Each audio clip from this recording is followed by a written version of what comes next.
ഇന്ന് Honda city 1000 kilometre ആയി ഞാൻ കൊണ്ടു കൊടുക്കാൻ പറഞ്ഞിട്ടുണ്ട്. അപ്പോൾ അതിന് പോയിക്കൊണ്ടിരിക്കുകയാണ് കേസ്. അപ്പോൾ എന്തായാലും ടൈമില്ല, കോളേജിലേക്ക് നേരം വീണിട്ടുണ്ട്. അപ്പോൾ ഇനി അവിടെ എത്തിയിട്ട് ഞാൻ എല്ലാം കഴിഞ്ഞിട്ട് ഡീറ്റെയിൽ ആയിട്ട് ഔട്ട്റോയിൽ പറയട്ടെ കേസ്. Okay bye. നമ്മളവിടെ എത്തി. നമ്മൾ വണ്ടി സർവീസ് അവിടെ കയറ്റിയിട്ടോ കിടക്കുമെന്നാണ് കേസ് നമ്മുടെ വണ്ടി. അപ്പോൾ എന്തായാലും ടൈമായി. അപ്പോൾ ക്ലാസ്സിൽ പോട്ടെ. അപ്പോൾ കേസ് നമ്മുടെ ക്ലാസ് കഴിഞ്ഞു. നമ്മൾ വടക്കേ സ്റ്റാൻഡിൽ എത്തിയിട്ടുണ്ട് കേസ്. അപ്പോൾ ഇനി എന്തായാലും ബസ് കയറിയിട്ട് കാണാം. നമ്മൾ വടക്കേ സ്റ്റാൻഡിൽ നിന്ന് ബസ് കയറി ഇനി വിയൂരെത്തട്ടെ കേസ്. ഷോറൂമിലെത്തട്ടെ എന്നിട്ട് കാണാം. നമ്മൾ ഹോണ്ടയുടെ ഷോറൂമിൻ്റെ മുന്നിൽ എത്തിയിരിക്കുകയാണ്.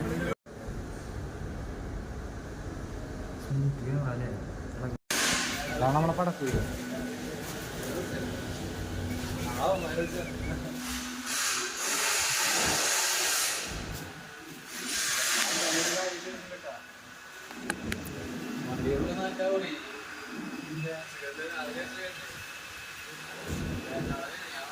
വണ്ടിയുടെ താക്കോലുണ്ടോ നോക്കിയേ.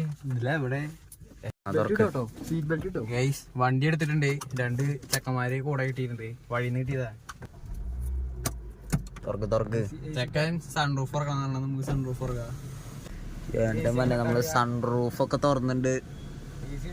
ഏത് മൂഡ് പോട്ടാ.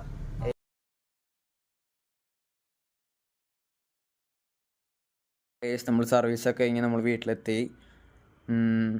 അല്ലെ 1000 കിലോമീറ്റർ ആയ കാണിക്കണമെന്നായിരുന്നു പറഞ്ഞിരുന്നത്. മുന്നേ നമ്മൾ സർവീസിന് കൊടുത്തിട്ടുണ്ടായിരുന്നു. ഹോണ്ട ബേബി എന്ന് പറഞ്ഞിട്ട് നമ്മൾ യൂട്യൂബ് ചാനലിൽ ഇട്ടിട്ടുണ്ട്.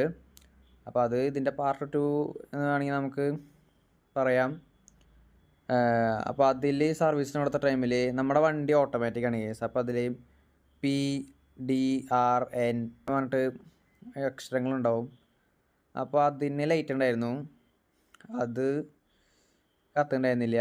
പിന്നെ പാർക്കിംഗ് ലൈറ്റും കത്തുണ്ടായിരുന്നില്ല കേസ്. അപ്പോൾ അത് 2 ശരിയാക്കിയിട്ടുണ്ട്. അപ്പോൾ ഇതിനെ അത് ഞാൻ കാണിച്ചു തരാം. ഇതിപ്പോൾ കത്തുന്നുണ്ടോ? നിങ്ങൾ മോഡലിങ്ങിന് പോയപ്പോഴും ഇതൊന്നും നിങ്ങൾ ശ്രദ്ധിച്ചിട്ടുണ്ടാവില്ലേ, കത്തണ്ടായിരുന്നില്ല. ഇതിപ്പോൾ കത്തുന്നുണ്ട്. പിന്നെ പാർക്കിംഗ് ലൈറ്റ് ഇതാ കേസ്. ഈ ഒരു ഹെഡ്ലൈറ്റ് കത്തുണ്ടായിരുന്നു കേട്ടോ കേസ്. അപ്പോൾ അതൊക്കെ റെഡി ആക്കിയിട്ടുണ്ട്. പിന്നെ ഈ ഒരു വീഡിയോ ഇവിടെ വെച്ച് തന്നെ ഇപ്പോഴാണ്. അപ്പോൾ അടുത്തൊരു ഇടുന്നതായിരിക്കും. ബായ്.